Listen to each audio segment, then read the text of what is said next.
애국 기업 소개해 드리는데요. 이번엔 대리운전입니다. 50 대리운전 앱을 설치하십시오. 플레이스토어에 50 대리운전 검색하세요. 10,000원이 바로 적립됩니다. 이용하실 때마다 10% 적립되고요. 추천할 때마다 2,000원 적립됩니다. 지금 설치하면 바로 10,000원이 적립되는 겁니다. 애국 기업이니까요. 네, 최진영 변호사 모셨습니다. 어서 오십시오. 네, 반갑습니다. 최진영입니다. 지금 구미 을에서 네네. 열심히 뛰고 있는데 서울에 또 오래간만에 오셨네요. 그렇습니다. 구미 을은 다른 지역과 달리 아직까지 보류 지역입니다. 보류. 그렇죠. 지금 아이고, 뭐 빨리. 경선을 할지 어떻게 할지 아무도 몰라가지고. 그만큼 거기가 어려운 숙제지. 예, 그렇다 보니까 이게 지금까지는 경선했는데 어제 뭐 국민 추천제 뭐 이런 키워드가 나오면서 국민 추천제. 예, 뭐예요? 제가 전화를 사실 엄청 받았습니다. 국민 추천제라는 건 어떻게 안 되는 거예요? 그러니까 국민 추천제는 일단 경선으로 하는 게 아니고 예. 뭐 국민들의 지지를 받는 사람을 그쪽 지역에 공천해주겠다라는 그러니까 그런 어떻게 취지인 거죠. 한다는 거예요? 결국 여론조사로 지금 한다는 거예요? 현재로서는 아이디어 단계이기 때문에 뭐라고 단정할 수 없다라고 하면서도 이양수 대변인 같은 경우에는 예전에 뭐 나는 국가대표 대변이다, 국대다, 뭐 이런 거 했듯이 오디션도 할 수 있고 여러 가지 지금 아이디어를 낸다라고 하는데 그거의 핵심은 뭐냐? 왜 이런 얘기가 나왔느냐 하면은 결국 최근에 그 국민의힘의 공천 무난하게 네. 잡음 없이 가는 어떻게 보면 그 자체도 대단하다라고 보지만 그런 것이 뭐 산무 공천이다. 혁신이 없다. 혁신이 뭐 없고 또 새로운 인물이 없고 또 감동이 없다. 뭐 이런 비판이 있는데 그럼에도 불구하고 뭐 한동훈 비대위원장 같은 경우에는 그만큼 또 나름대로 잘 관리를 해가고 있지 않느냐라는 게 국민의 평이 아니냐 그렇게 말씀하셨는데 어쨌든 그런 그 비판이 있는 것을 인식하지 않을 수 없는 거죠. 오늘 뭐 사실 경선 붙여놨더니만 35% 정도 디스카운트 했음에도 불구하고 현역이 되다 보니까 사실상 신인은 뭐 압살 당하는 것이냐 이런 얘기가 지금 볼멘 소리가 지금 나올 수밖에 없고 그렇게 되면 아무래도 국민들의 어떤 교체 여론에 부응하지 못하는 그런 부분이 있다 보니까 지금 TK 대구 경북 지역에서 아직까지 경선 여부를 결정하지 못한 뭐 7, 8지역 그리고 또 서울에서 강남 서초 지역 서울 같은 경우에는 지금 강남 가불병 그리고 또 서초을 지금 결정 못 하고 있거든요. 이런 지역에서 사실 이런 지역도 현역이 아무리 디스카운트를 줘도 현역을과 그 신인을 경선 붙이면은 이거 완전 현역으로 그냥 또 다 깔아버리는 것이 아니냐 그런 것에 따르는 국민의 비판 이런 부분을 어떻게든 수용을 해야겠는데 이 부분에 대한 문제의식에 대한 어떤 대안으로서 지금까지 없던 국민 추천제가 돼 있는데요. 국민 추천제 같은 취지는 저런 것 같습니다. 사실 우리가 소선거구제 아닙니까? 네. 이쪽 예를 들어서 서초구라고 하면 서초 갑을 나눠 가지고 그 지역에 몇 명이 나와서 하는데 그리고 뭐 구미도 마찬가지죠. 구미 갑을 나눠서 하는데 사실 당선은 한 명이니까. 그렇죠. 그 한 명인데 그쪽 지역은 어쨌든 국민의힘으로서는 누구든 넣으면 될 가능성이 매우 높은 지역 아닙니까? 그런 곳에 그냥 감동이 없는 공천을 했을 때 과연 국민들이 수긍을 할 것이냐 이런 어떤 문제의식에서 출발을 하다 보니까 그런 지역에서 그 지역의 명망가나 그 지역에서 막 열심히 뛰면서 해서 인지도 높은 그런 사람을 하기보다는 오히려 좀 더 이 인재풀을 넓히고 그 지역의 풀을 좀 넓힌 다음에 마치 그 선거구로 비유하자고 하면은 중대 선거구제 같이 해서 좀 더 넓은 지역에 좀 더 많은 인재풀을 통해 가지고 적합한 사람이 국민들을 통해서 이제 어떻게 보면은 추천이 된다고 하면은 그 지역으로 넣어주겠다 이런 건 거죠.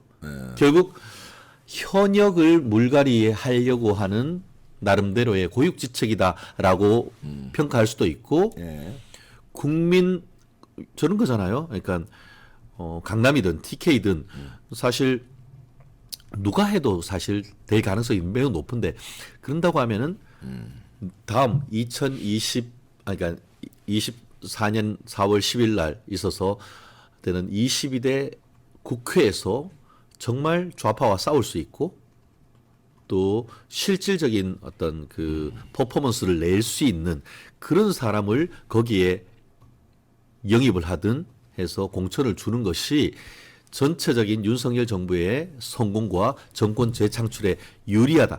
이런 판단을 했는 것 같아요. 지금 국민 추천제가 그 TK 지역하고 강남, 서울 강남은 지금 거론되는 정도입니까? 아니면 이게 유력합니까? 이런 방향. 지금 저는 상당히 유력한 것이 아닌가라고 유력하다. 생각하는데요. 왜냐하면은 네. 우리가 누가 말하는지 이게 굉장히 중요하잖아요. 어제 예컨대 이제 뭐 민생경제회의에서 윤석열 대통령이 이 군사보호지역을 한 1억 제곱미터 정도 해제한다. 이렇게 얘기하면은 그건 되는 거 아닙니까, 사실. 그런데 이 그 국민추천제에 대해서 얘기가 나오는 게 실무자선에서 나온 것이 아니고 첫 번째 한동훈 비대위원장이 언론 브리핑을 얘기를 했고 그런 다음에 지금 장동혁.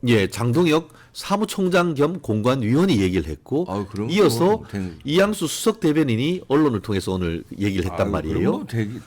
국민 추천제로 가는. 근데 이게 미국식으로 오픈 프라이머리는 아니잖아요. 그렇죠. 약간 좀 뉘앙스가. 다르죠. 결국 뉘앙스가 그것이 좀 이제 다르네. 당원하고 이걸 어떤 식으로 추천을 할 것인가. 이거를 구체적인 안은 제가 봤을 땐 오늘이 아직 이제 안 나왔어요? 예, 아직은 안 나왔죠. 지금 여러 가지 안을 얘기를 하고 어느 범위 내에서 어느 지역구에 할지에 대해서는 아직까지 결정된 바 없다라고 얘기를 하고 있습니다만 이 정도의 에드벌룬을 띄웠다라고 할 경우에는 지금 보류된 국민의힘 초강세 지역 같은 경우에는 시행될 가능성이 제 개인적인 의견으로는 상당히 높다 이렇게 상당히 지금 높다. 보이는 것이죠. 그렇기 때문에 실제로 그런 지역에 해당할 만한 지역에서는 상당히 지역에서 이 이슈가 핫 이슈가 되고 있습니다. 실제로 저희가 지금 뭐 뛰고 있는 구미을 같은 경우에도 뭐 사실 구미을은 무슨 뭐 텃밭이 아주 좋다? 꼭 그런 건 아니거든요. 구미 같은 경우에는 지난번에 구미 시장도 민주당이 됐었고 지금도 구미을 같은 경우에는 민주당이 경선을 했습니다. 그만큼 만만한 곳은 아니에요. 그럼에도 불구하고 어쨌든 대구 경북 지역에 있다 보니까 또 뭐 나름 좋은 그 분들도 많고 해서 지금 열심히 서로 경쟁하고 있습니다만 갑자기 이 국민 추천제라고 해서 한동훈 비대위원장이 딱 얘기를 하니까 이거 뭐지? 이렇게 하면서 이 335뭐 식사하는 데마다 지금 국민 추천제 그러면서 누구한테 유리하냐 뭐 이런 걸 두고 지금 상당 부분 예측하고 있는 그런 상황인 것 이제 같습니다. 국민 추천제 말은 좋은데 이제 방법이 이제 문제일 텐데 이거를 진짜 납득이 잘 가게 물론 100이면 100사람 납득이 가게끔은 뭐 그런 건 만들 수 없으니까 그래도 대부분이 어느 정도는 수긍이 가끔 제도 그렇죠. 그 잘 정착되면 오히려 좋아요. 이번에 이게 TK 지역이라든가 강남에 하지만 이번에 호응이 좋으면은 이게 다음번 국힘당에서 전국을 아예 이런 식으로 딱 그렇습니다. 제도로 정착화시키는 것도 그렇습니다. 좋아요. 그렇게 되고 경우에 따라서는 그것이 소선거구제에서 중대선거구제로 넘어가는 테스트베드 시험판도 될 수 있는 거거든요. 네, 그렇죠. 그렇죠. 여러 가지로. 그렇죠. 그렇게 되면은 사실 최근에 있어서 60여 곳에 대해서 아직까지 사람을 못 구하는 곳에 많아요. 그 국민의힘에도 호남 지역. 사람을 구하고 싶어도 전국 정당을 표명하면서도 나가봐야 안 되니까 그렇죠. 안 하는 건데. 그런데 이제 안 돼. 그렇죠. 어떻게든지. 그래서 중대 선거구제로 가면은 그런 부분에 있어서 지역 구도가 희석될 수 있는 그런 부분이 있거든요.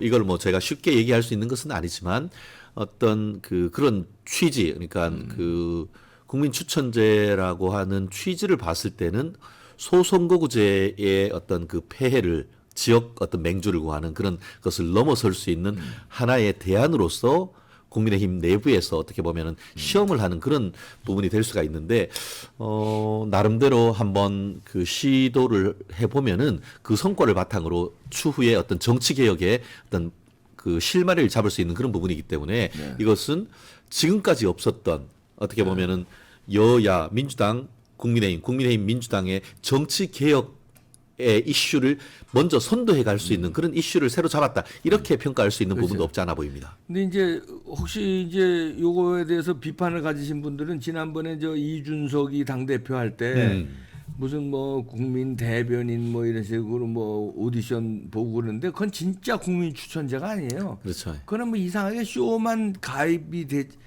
가미를 했지 진짜 국민 추천이 아니었거든요. 그러니까 그런 식으로 비판하는 분들이 계실 텐데 그거하고 다른 겁니다. 그건 완전히 다르죠. 완전히 다르고 이제 어떻게 보면 미국식 오픈 프라이머리에 가깝게 가려고 하는 시도기 때문에 긍정적인 요소가 많이 있다. 이렇게 상당히 볼수 크죠. 있습니다. 사실 그 이준석이 했던 그런 부분은 뭐냐면은 달라요. 자기 세력을 만들려고 했단 말이에요. 그러니까 그런 의도로 했던 부분이기 때문에 사실상 실패했던 거죠. 괜히 뭐 오디션 방식 뭐 이런 거 하는데 그게 국민 추천제하고 다른 겁니다. 완전히 다른 거죠. 미국에서 무슨 오디션을 그렇죠. 국민 추천제하고 다른 국민적 그거는 다르고 지금 결국은 이제 나와 있는 분들 중에서 옥석을 가리고 그 중에서 정말 국민의 지지를 받을 수 있는 그 방법이 뭔지에 대해서는 아마 지금 공관위와 여의도 연구원에서 이제 박사급 우리 정치 전문가들이 논의를 지금 하고 있지 않을까 싶은데 아마 지금 제가 들은 제가 아는 그 언론에 있는 바로는 지금 28일까지는 지금 공관위가 회의가 안 열린단 말이에요. 네.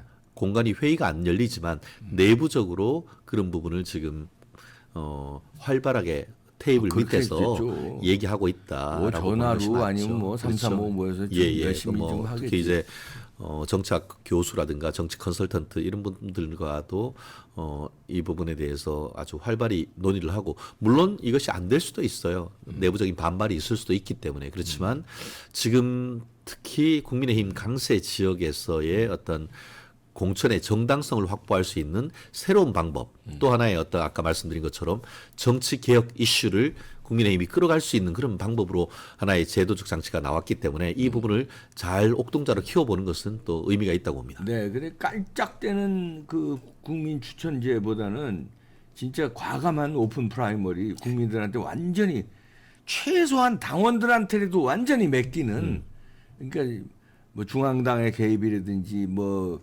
공관위의 개입이라든지 대통령의 개입이라든지 이런 거 일절 배제하고 순전히 투표에 의한 그렇게 좀 맡기는 국민 추천제가 잘 잡음이 다소 있어도 밀고 나가면은 네. 그 큰 이정표가 될 수 있습니다. 그렇습니다. 예. 아까 이정표. 말씀드린 것처럼 이게 자꾸 소선구제로 가다 보니까 그 지역에서 뭐 일찍부터 준비해서 막 사람들 막 손잡고 막 했던 그런 분들 같은 경우에는 결국 뭐 일찍부터 자기들 뭐 네트워크 이용하고 했는 그런 분들한테는 좀 약간 황당한 소식이 될 수도 있지만 아니 그런 분들도 왜 국민 추천해서 그렇죠. 본인들이 예, 그렇죠. 본인들이 유리할 수 있는 거죠. 예, 예. 왜냐하면 자기들이 그렇게 스킨십을 했다는 거는 예, 국민 예. 추천을 그렇죠. 많이 예. 받을 수 오히려 있는 그럴 수도 거니까. 있죠. 그렇죠. 그럼. 예.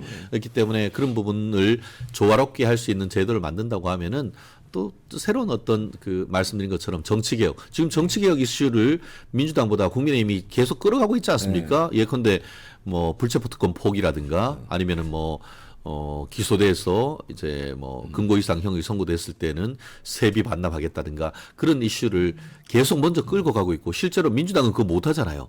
이재명이 뭐 자기는 불체포특권 포기한다고 뭐 당 대표로서 이게 국민들한테 이 선언을 해놓고도 막상 자기한테 오니까 제발 좀 살려줘 이렇게 얘기를 했는데 그 반면에 국민의힘이 그 정치적 이슈 개혁을 얘기를 하니까 지금 이낙연 신당 같은 경우에도 그거 흉내내고 있지 않습니까? 그렇다는 점에서 지금 현재는 국민의힘의 흐름이 정치개혁이라는 측면에서도 국민의 눈높이를 좀 맞춰가고 있는 건데 또 새로운 어젠다를 하나 또 던졌다는 의미에서는 상당히 또 뜻깊은 그런 내용인 것 같습니다. 네. 과감하게 마지막 혁신을 잘해. 지금까지 혁신이 잘 안 보였거든요. 네, 맞습니다. 근데 그게 문제였죠. 네. 여기서 승부처로 한동훈 위원장이 진짜 일부에선 욕먹을 각오로 진짜 오픈 프라이머리 완전히 화끈하게 밀어붙이면 점수 많이 딸 수도 있습니다. 최진영 변호사였습니다. 고맙습니다.